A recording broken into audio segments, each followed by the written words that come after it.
Well, hello.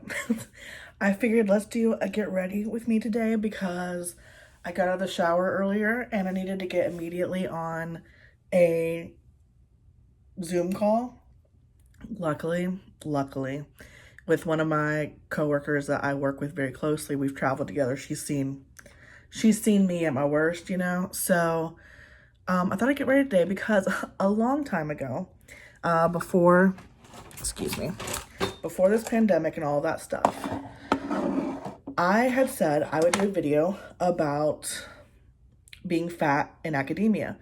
And a lot of you were interested in that. A lot of you were interested in my job. So I thought, let's do something about my job. But also, what is it like being a fat person at work? And being a fat person at work in academia, because I do think it's different. And I'll say this much. I can only speak from my own experiences. But a lot of you had things you want me to talk about. And I have those. I saved them from a long time ago. So I'm going to talk about those. And let's just talk about it because, I miss work a little bit. I miss going to work a little bit. I was thinking this morning in the shower about doing this video, and one of the things I thought was interesting is with my classes, there's a unit that I teach where we're practicing inquiry and we're practicing asking questions. And I like to use this video that's actually about it's about labeling and it's about self-identification with labels. It's considered a literacy narrative by Keith Dorwick, and it's called being called the F word, which is a slur for being a homosexual. And in that video, which I'll link down below, he talks about being a teenager and kind of this like somewhat innocent experience where he's like laughing at some kids being kids and then they call him the F word. And he had that moment of both horror of how do they know? I'm not even sure about it, but how can they tell that I am? This adult realization they probably had no idea, but they just were using it as a slur to anybody. But also this like self-identification because he knew if there's a label, that meant there were other people like him. That meant he wasn't alone with it. I thought it was a really powerful narrative, especially as someone who is fat. Because I think it's very different to see yourself as someone who has fat and someone who is fat. And it's also a different experience to be someone who sees their fatness as transitionary and temporary. They've gained some weight, they're going to lose it. They're always working to not be fat. And it's another thing entirely to have grown up fat, to identify as fatness being one of those things that shapes your whole experience of life. And I fall into that category. I live my life as a fat person that's not trying to change it. I am a fat person that's not actively trying to not be fat. And that's different for people. And I don't say that with shame. Like I don't feel shame for being fat. And I think again it's a very different experience for fat people. So I say all that to say this. This is already going to be a rambly as heck video. I say all that to say this. Whenever I showed that video to my students, we were practicing asking questions. And a lot of it came up with bullying. A lot of questions came up about slurs. A lot of questions came up about self-identification. I had several students who identify as homosexual, and they were talking about that moment of kind of realizing they're not the only one who feels that way, because it can feel that way when everything around you is displaying heterosexual partnerships. And then, my brain, because I've done work in fat studies, yes, that exists, is what identities of mine are visible to people and make them make assumptions about me and my life. And the number one thing is my fatness, besides the fact that I'm white. And so I was asking questions. That was the whole point, inquiry, being curious, asking questions, seeing where questions can go. And the question I ask my students is there, when we talk about bodies, you having an elbow isn't something that means something identity-wise. We don't say, oh, there's someone with an elbow. So what parts of your body do become meaningful? And that's what was leading me to that thought of what part of our bodies become meaningful. And then the question was, when will my fatness never be meaningful? Is there ever a situation I'm in where me being fat doesn't mean something to myself, my experience, or how others perceive me? And I had a really hard time thinking of any instance where that could happen. And then the pandemic happened and we're all online. And I thought, oh my gosh, this is it. Like, have you guys seen The Circle? I haven't. I've only heard things about it. I don't know why I'm bringing it up. You can be whoever you want online. I choose to display myself as a fat woman online. I choose to own that identity online. I could also choose to hide it, but I don't choose to for lots of reasons. Namely that I'm not ashamed of it. But also I think it's who I am. It's how I see the world. It's so much of my life. And I don't know where the story is going except for to say that my teaching world has been turned upside down. And for the first time ever, I might have students in the fall who never meet me in person. And I wonder, to what extent does that change the interactions with me? Now, granted, they're going to meet with me on camera. I look fat on camera. But there's something different about not having your actual whole body there. And what does that change about the way people see you, know you, etc.? So for, I think, the first time in my teaching career, next semester, my body would be the farthest thing from being meaningful than it's ever been as a teacher. Because being a fat teacher does impact teaching. And that's what I'm going to talk about today. See, full circle. I got back there. We can do this. Okay, because last time I forgot to say my products. This is Hanalei Aloe Moisturizer. Love this. Got it in an Ipsy bag a couple years ago, so I don't do Ipsy anymore. And it changed my skin. Like, my skin can be pretty dry. It changed my skin. And this is $20 on Amazon. I recommend buying it from there because it's more expensive on the actual Hanalei website. It's still from Hanalei. I don't know why their Amazon price is different than their normal price. I don't know. Don't buy too much of it. I still plan to buy it from Amazon. I have given some to my aunt who shared a little bit with her daughter. They're both now daily users of Hanalei. My cousin agrees it has changed her skin. Love this moisturizer. Just nice and refreshing. And honestly, this is what I put on before makeup. It is a little bit sticky to the touch. I've also been using Curology, and my face has cleared up a lot. I was having a lot of breakouts, especially right here. So that's kind of a nice dust. Okay, so I do have questions that I've saved from last time. Let me look through them. Okay, so one person asked, do you feel like being fat has held you back in any way, like not getting a promotion? And again, I'm only going to speak from my personal experience because I know some people feel very differently than me. And I am very curious if there's other academics in different fields, how their experience differs from me, because I am in the humanities field. I'm in writing, specifically composition rhetoric. So not creative writing, composition rhetoric. And let me tell you, that's not the color I wanted. Let me tell you,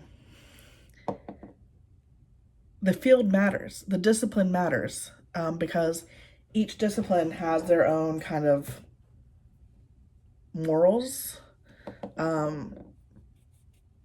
ideas of what it means to be presentable. Composition rhetoric is very much so focused on social justice issues, and so I have never felt like my body has held me back in my career field. Now, let me actually roll that back just a little bit. All right, so whenever I was 22 and finishing up college, I actually went to college to become an English teacher at a high school. So that was my degree. And I was doing my student teaching at a high school. I was doing it with 9th graders. And My co-teacher, I've always been like someone that gets along really well with her teachers. My English teachers were my favorite teachers. Um, I'm friends with a lot of my teachers from college on Facebook. I had great relationships with my teachers. I liked being a student. I liked learning. My co-teacher did not like me. She didn't like the way I went about things. We were very different personality types. And I don't know that my fatness had any impact on that. I can't say at all that it had anything to do with my body. But she certainly wasn't, you know, someone who seemed to like me. Um, I will say that was before I did any body positive anything. And um, who knows how confident I was and how I approached it. As an adult, I definitely would have approached her differently. Um, so I can say like I didn't almost fail that because every time I got observed by my college, they said I was doing a great job. But she was definitely like, she thought I was not in a place to teach. And I believed her. And I'm glad I believed her, but I believed her. And I can now look back and say, wow, she was incredibly unsupportive, but also doesn't teach in not at all the way I teach, which is, fine. Um, so I almost did not find success. I don't think it had to do with my body.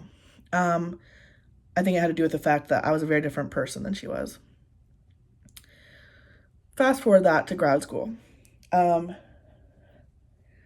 in graduate school, that's when I started reading plus size fashion blogs.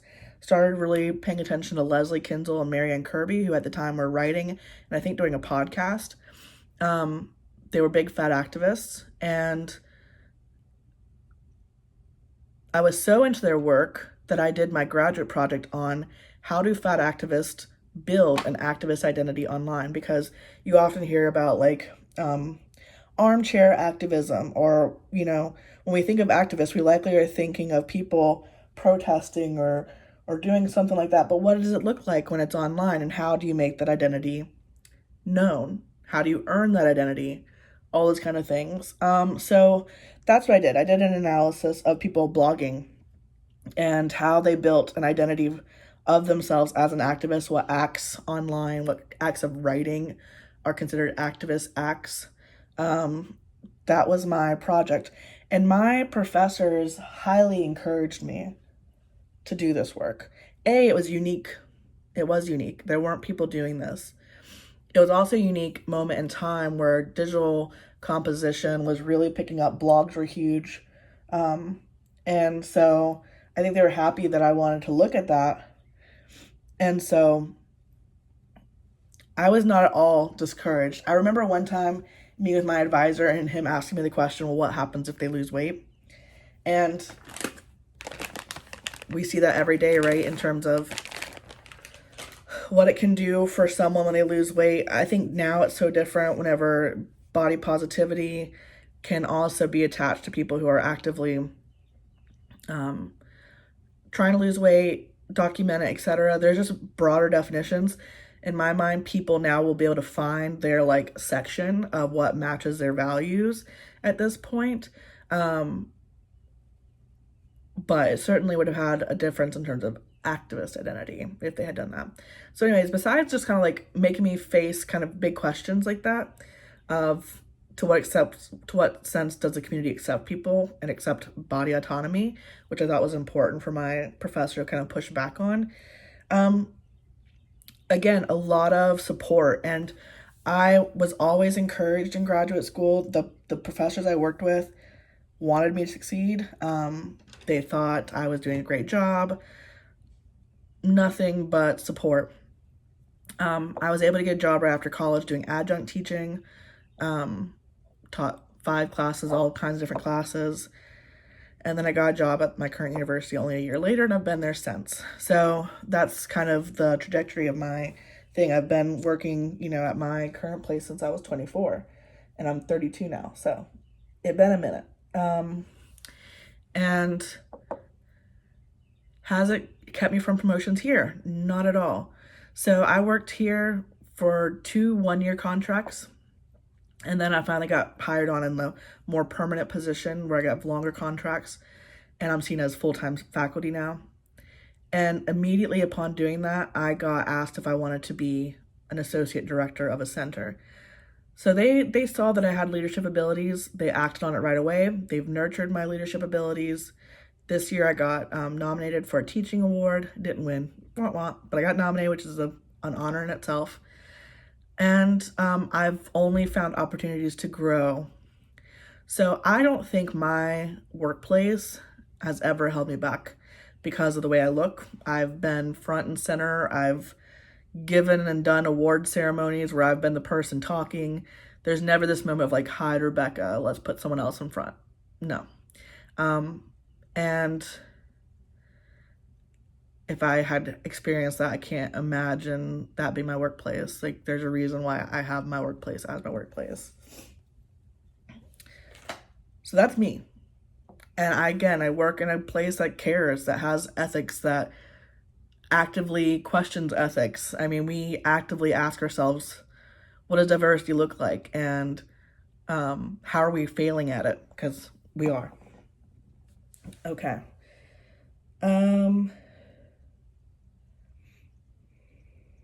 Does fatness ever explicitly come up in your teaching evaluations? By the way, I use FOERA. Don't you love it? Use FOERA. So when you're a college teacher, every semester you get teaching evaluations. And what those are is like a survey to your students after the semester or at the end of the semester, and they get to say how the course was. And it's really their chance to kind of talk to your boss about your class. This is Tarte Shape Tape in 16N Fair Light Neutral. It can be kind of scary. Students can be ruthless, but also it's a good time to get feedback. And I teach a composition class. I give a lot of dedicated feedback to my students, and I find that my students in return treat me very thoughtfully in my evaluations. So no, fatness has never come up explicitly in my course evaluations. I have heard of other teachers dealing with people picking on their physical appearances in those course evaluations. I think the fact that I can have close relationships with students has minimized the potential for those things. I've definitely had negative interactions with students that I thought were size related, and I can talk about that in a minute. I'm sure someone's going to ask about it. Yeah, so like how do you handle people trying to discredit due to body size? So let's just talk about that. I had one semester where I had a student who, quite frankly, didn't like me. It was very obvious. He would talk to the person sitting next to him about me in class. I could hear him. Sometimes I wish my hearing didn't work as good as it does, but, I can hear him. And going in this Park Avenue Princess palette from Tarte in the color Princess Cut for a little bit of contour. I can just hear him saying things like he did not like me. And one time in that class, it was hard to kind of maneuver around it. We're going to get to space in a minute. And I accidentally tripped on somebody's laptop cord, and their laptop kind of came with it. Now, the laptop didn't fall on the ground, but it certainly like jerked it, and I was concerned that I had hurt it. And he was just like he just had so much to say about this happening, which was, of course, an accident, but made me feel very self-conscious of my body and how it was taking up space and how hard it was for me to get around that particular classroom. That classroom had huge tables with big computer chairs around it, not a lot of walking space. And then, of course, cords going to every wall from there. I definitely think my size made him discredit my ability to teach. That was part of it. I think also he was probably around my age and saw me as like young and stupid. And I just think he had a problem in general with authority figures, and me trying to be an authority figure as a teacher did not work out well for him. As far as people trying to discredit me to body size, besides like some students that have just sometimes been like, no, I would say the most awkward student interactions I have is when students write about obesity, and sometimes they'll say things about fat people, and I'm reading it, and I can tell they're operating from a very different viewpoint than I am. Sometimes I'll make assumptions and I'll say, like if I'm reading it out loud with them, I think they realize suddenly, like, oh gosh, I'm saying this about a fat person. I'm not a fat person, and she's reading it and now she's gonna, that's been awkward sometimes. But like it depends like what course they're writing it for. If they're writing it for my course, I might question some things they put. If they're writing it for a health course, I have to understand the health course has like some other prerogative, and I might still question some things, especially if I think they're like false assumptions, because people make false assumptions about tons of things when they're writing, and I have to point it out. But I try to keep in mind what they're doing and why they're doing it, and I push back where I can. Let's see. So basically, in general, no, I don't think people have treated me any differently because of my size in a negative way. I do think I've had some colleagues who do a lot of diet talk with me. They actually don't work with me anymore, but they'd kind of be like the ones to say the diet talk stuff of, oh, I can't eat this today, or I'm being bad about this, and kind of waiting for me to join in on that. And all I could do is not join in on that. I've definitely had that. They don't work there anymore, so haven't experienced it in a long time. I've had a moment where one time I was getting something out of the vending machine in our lobby, and you can kind of see through the vending machine to people sitting at a table behind you. And I saw this guy get the attention of his friend behind him and point towards me. He was pointing at me, and his friend looked at me, and all he did was go, like he just laughed. So I'm assuming, what are you laughing at? A big butt? I don't know. But I've gotten to that point in age where like I can't ignore it. So I turned around and I was like, I can see you. Like I was telling him, like, I can see you through this, glass. He was like, what? And I was like, I can see you. I saw you point to him. He's like, huh? And I was like, don't do that again. And then I walked away. So I'm getting to that age where I'm like, because I can handle you pointing at me and laughing. But don't you be doing that to anyone else that might see you. And don't be doing that behavior. Let's be adults here. So he wasn't my student though. So that was like one small interaction and then moving on.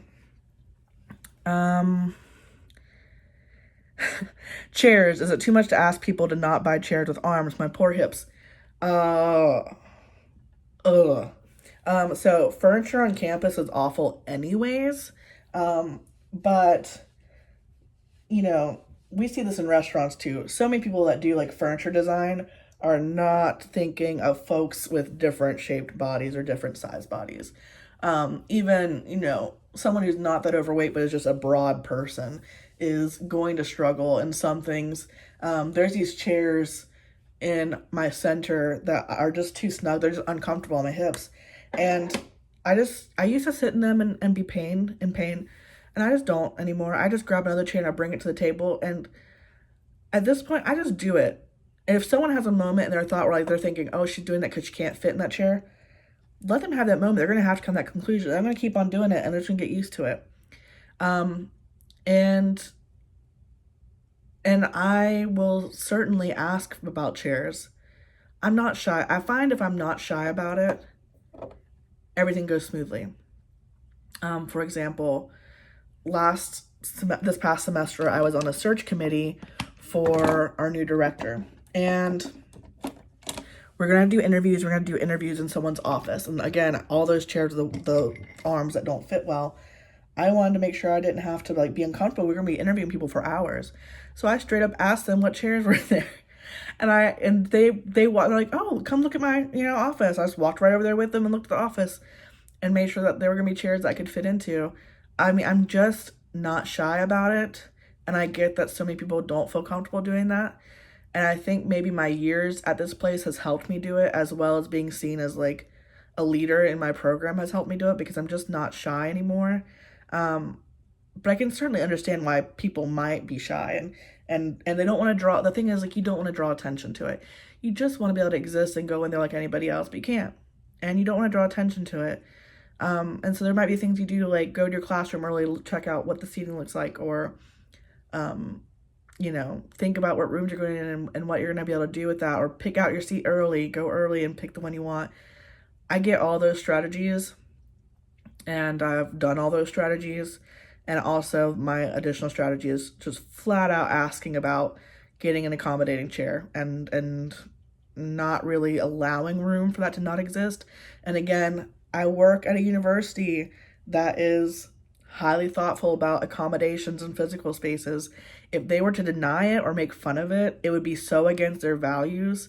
But again, that's never happened. I've always had people be completely and utterly receptive. And let's face it, if they're seeing me, they probably suspect that some of these chairs are gonna be too tight whenever normal people, it hits their hips. Normal size people. Do you feel like you're treated differently by colleagues and students due to weight? I've already answered that one. Okay, so this person said, I'm interested in both peer and manager interactions. I've always gotten a lot of nice, nasty comments from other women and mostly ignored by the men. A manager said I was intimidating because I always so dressed up and your size, aka she was intimidating because of her size. Being well dressed seems to confuse a lot of people. So, nice, nasty comments. Again, I work with a lot of wonderful people who respect me. That's helped a lot. The nice, nasty comments might have actually been more like attempts to be nice, but it was whenever I had lost a lot of weight and just like, you look so great, and just knowing that they saw that. And at the time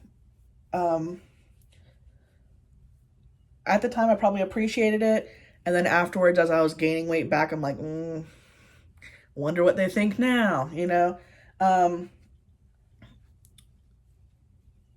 I think the most things I get are like the whole comments around food. Some of my tutors say weird things sometimes. They're students, so they'll say things like, I had one tutor who, like, if I brought in a snack, Rebecca, you're making me fat, or, those kind of things was always kind of like, awkward, I'm fat.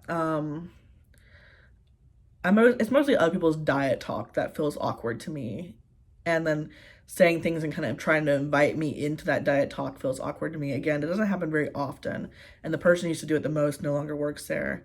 And a lot of like good, bad, that kind of talk. We all know those things. As far as dressing up, I'm kind of known to dress up at work. I get a lot of compliments. I have people who follow me, who work with me and follow me, who follow my YouTube channel and stuff like that. I get a lot of compliments. I get people that come to me. I have a coworker who comes to me, her daughter's plus size, and asks me for all the stores I knew about that her daughter could shop at. Most of them see me as a resource. They see it as a good part of my, as one of my interests that is cool that they like to ask me about. I'm realizing I might work in utopia when it comes to body stuff.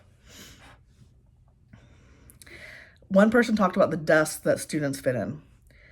Sometimes I think about going back and being a student, and then I have that moment of like, would I be able to fit in things? Because the rooms that are old, which are a lot of the lecture halls, with the seats for like 300 people, I don't think, I guess I did observe somebody. I would fit in those seats. So those seats are the kind that's like attached to the desk and they fold out or they roll out. I'd have to like sit to the side a little bit, The desks in my building are always like little pod plastic desks.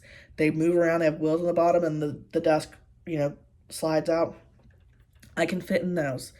But there's these one desks in one building, they're like bricks, I call them. They're hard, you can't move any part of them at all. They're not accommodating for anyone that has any physical issue of mobility, or size. I would not be able to fit in those. I'd have to like request another table to put in there.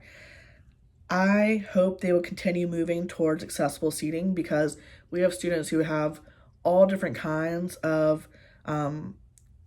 physical needs, and not very many of them are being answered by some of those desks. They are the worst. Yeah, one person said they should really consider getting rid of the desk and chair connected.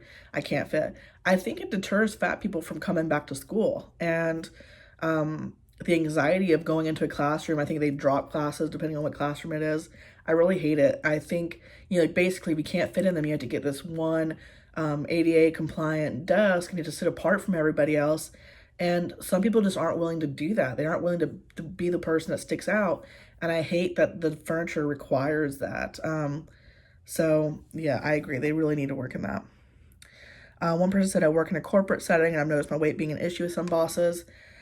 My sister works in a corporate setting or a more businessy setting. Some of the things her fellow coworkers say and do are things that my coworkers never would say or do. I think there's a major difference. A major difference. We don't have like these big health campaigns. I mean, we do have stuff for like, I think there is like a way to get like a walking counter thingy and have that connected to your insurance, but like we're just such a big employer that we really don't have certain things. Like her office was like all doing 5Ks together and stuff, and if you weren't someone that could keep up, it was a little bit embarrassing, XYZ. Her office is a lot more diet talk. So I could go to another school and it could be completely different. I recognize that. Do you think being overweight has caused you to not get university jobs in the past? No, because I've gotten every job I've applied to, and that being only 2. I've gotten the job at the first community college where I worked, and then I got a job at the university I worked. But I haven't tried other places. I do think that I come across as confident. It would really have to be a place that has very different values than me to say no to me. What do you teach? And if it's math, do you tutor? Not math, I don't tutor. Do not have me tutor you math. You will fail. I teach rhetoric and composition, which is a field that most people don't know of, and to be quite honest, is quite new. No, rhetoric is very old. It is quite new to be taught rhet comp the way it is taught now. Whenever I went to school, you were taught to write about literature. And then whenever I started teaching at the community college, they were taught to write certain modes, write a description essay, write an argument essay, write a comparison contrast essay. And now writing is taught much more in a way of like, how do you write in different genres? How do you adapt between genres? What's your writing process like? How do you write to different audiences? And so I teach my students how to research topics and then figure out from that information they've gathered and from what they have to say about it, how to best reach an audience about it. So it could be an essay, it could also be a website, it could be whatever composition makes sense. So I basically teach them how to do the thinking processes behind writing and what makes effective communication. So I do that. That's what I teach. I teach mostly incoming freshmen, but every other semester, I teach a course for writing tutors. So that course is fun because then I'm teaching them not only about writing, but I'm also teaching them pedagogy, and we get to discuss things like what does it mean to be a peer tutor versus a teacher. They don't get to actually teach the classes. They're helping students navigate things that they themselves didn't set out for the student to do. There's lots of teachers who ask their students to do very interesting assignments. So that's what I do. So much obesity epidemic talk that goes unquestioned. How do you address this with colleagues? So the funny thing is, well, it doesn't come up in like that kind of way. I have multiple colleagues who are aware of fat studies type stuff. And one of them is because her daughter is plus size and she's probably mid-range. So she's very, on board with me. I have other colleagues who do other kinds of studies, like disability studies type stuff, who, and one of them has like autoimmune disorder, and we all are aware that there's a lot of weird stuff that happens in medical knowledge making. I mean, our whole unit is about knowledge making. So when it comes to like how people can manipulate knowledge, we know. And um, so actually they're pretty dang on board with some of the stuff. And while we don't probably talk about it all the time, they're super supportive of me. And and I'm sure there's some of them who would never want to be fat themselves, or who are um, maybe think it's bad that I'm fat, but they would never say it to me. So cool, keep it to yourself. Um,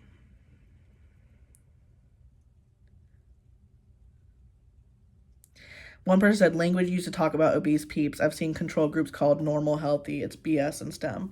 And see, earlier I said something about normal bodies. And I guess I should say it's not normal bodies, it's what's considered appropriate bodies, which, that's where we have the issue of pressure to conform and to fit within restrictions and things like that. Yeah, there's definitely a lot of language stuff. I actually find that mostly coming up in my writing tutor work, because then I have other fields and the ways that they talk about obesity. I also teach a lot of students who end up going into nursing, and they kind of want to do I mean, it's really easy if you're telling a freshman to do a research project, it's really easy for them to talk about obesity because they probably had to do it already before. And I just will straight up question them about things, and question how they frame it. And it's easy for me because I can always question it based on audience. So like whoever they're writing to, how would they do it? But I've most definitely had to tutor people who wrote things that I found to be problematic or hurtful. Um, so you have to find a middle ground of helping them, questioning where you can question, and also realizing people make knowledge in different ways, and I can't force, everything. Okay, one person said,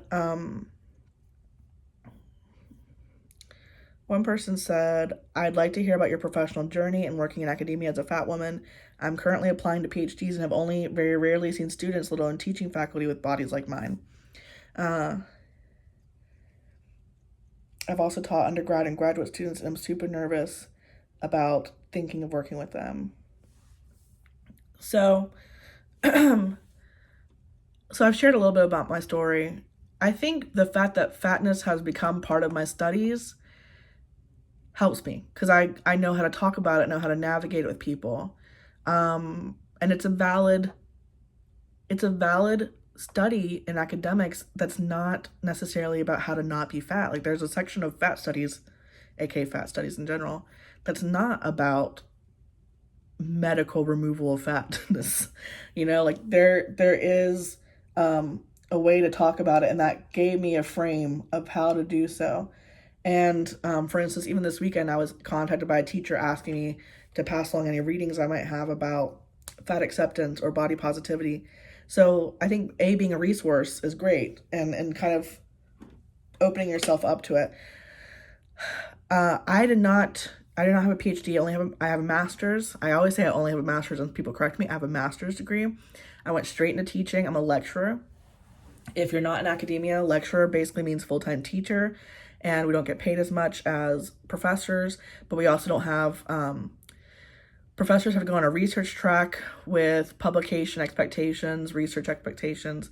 Lecturers are there to teach, and so that's our primary responsibility besides professional development and things like that. And I work in an almost all lecturer-based department, which is very rare. And that is why I have the ability to hold admin positions. So I have not actually worked as a full-time lecturer in about 5 years. I've been doing admin, only teach one course a semester, which is very low for a lecturer. Um, and yeah,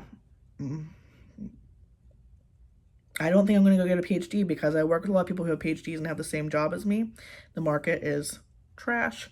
And I like being a lecturer.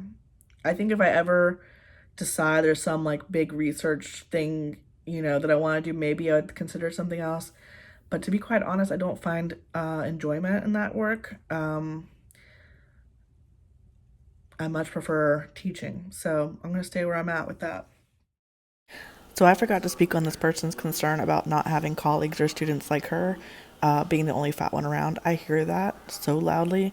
This is where you find other areas for connections. For example, your values in teaching or research interests. It might also mean finding allies outside of your normal circles. I met a friend who works where I do through YouTube.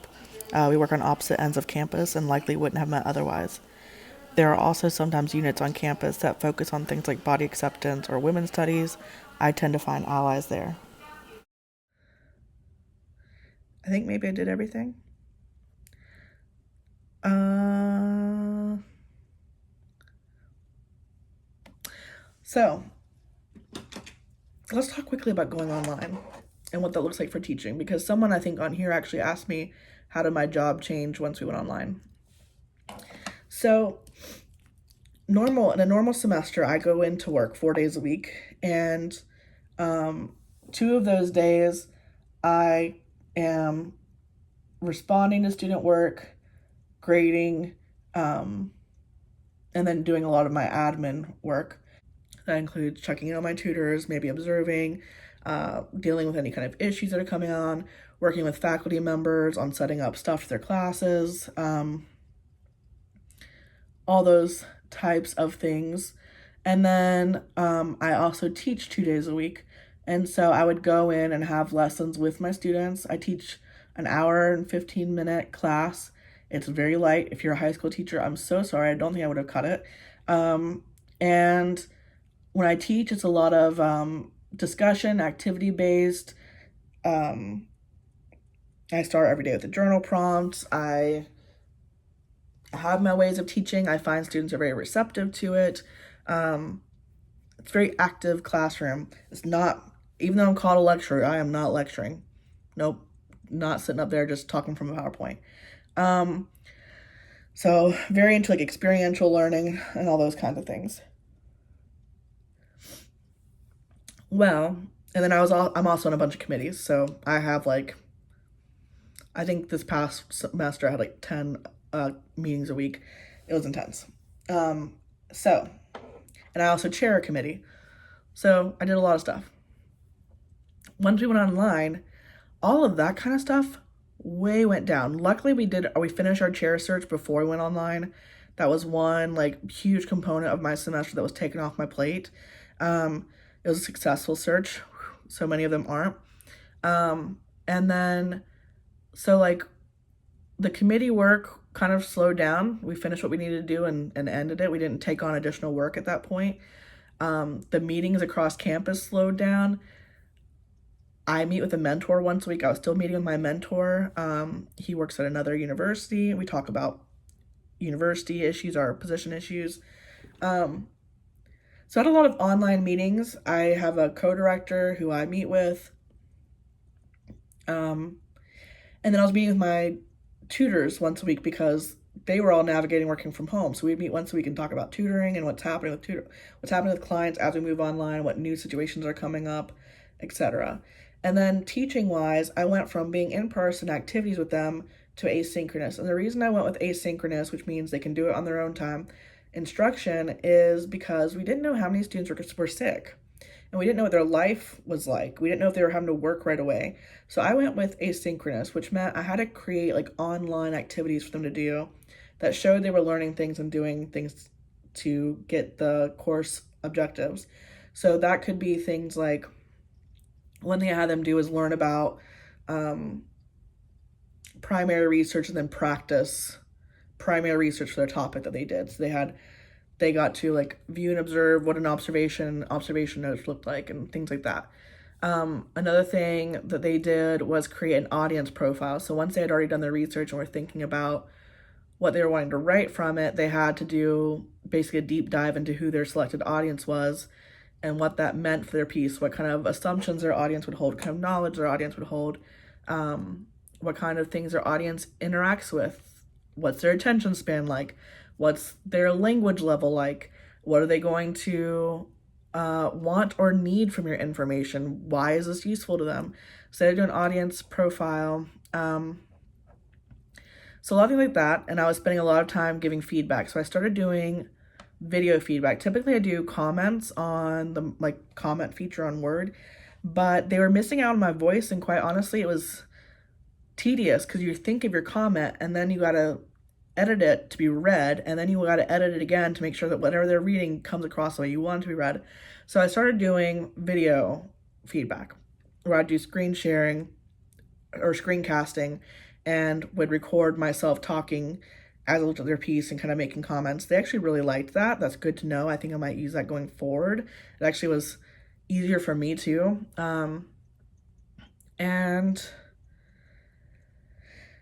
And yeah, and so now it's looking like fall is going to be an online class for me. Online, our university is kind of going somewhat in person, but trying to do as much online as possible. So now I have to think, I have all new tutors coming in the fall. How do you train them, having never met them in person? And they're going to be doing online tutoring sessions without ever having been in the center and having the support of being able to turn to someone next to them and ask a question. So that's what I'm figuring out now. I'm thinking about doing things with mentors, with veteran tutors. I'm thinking about how they can maybe observe some Zoom calls. Maybe we're going to record a tutoring session for them to watch. So I'm thinking about all those things, and I'm having to change the way I teach. And it's kind of exhausting, to be quite honest. I think in the fall it's going to be synchronous meetings, and I just have to have it that way because we need to talk. We need to be able to talk about the issues. Tutoring's less skill-based and a lot more theory, perspective, assumption-based. We need to talk through those things. So yeah, and I have a new boss coming in July, so I'm nervous. We'll see how it goes. But anyways, I've blathered on so long. I gotta do my hair, put some lip something on. I'm actually about to go record another video because I've been buying stuff to go to the beach, and we are going to go to the beach. My family rented a house. We're going to go to the house, go to the beach, go to the house, go to the beach, go to the house. So I figured I would record what I bought. So I'm gonna go. This was so rambly. Let me know if you have questions about anything I said. I've had a pretty dang positive experience. I know that's not the case for a lot of plus size people, and not all plus size people work at a place that is considerate. So I feel for you if you're not in that place. And yeah, let me know what you think. I'll talk to you later. Bye.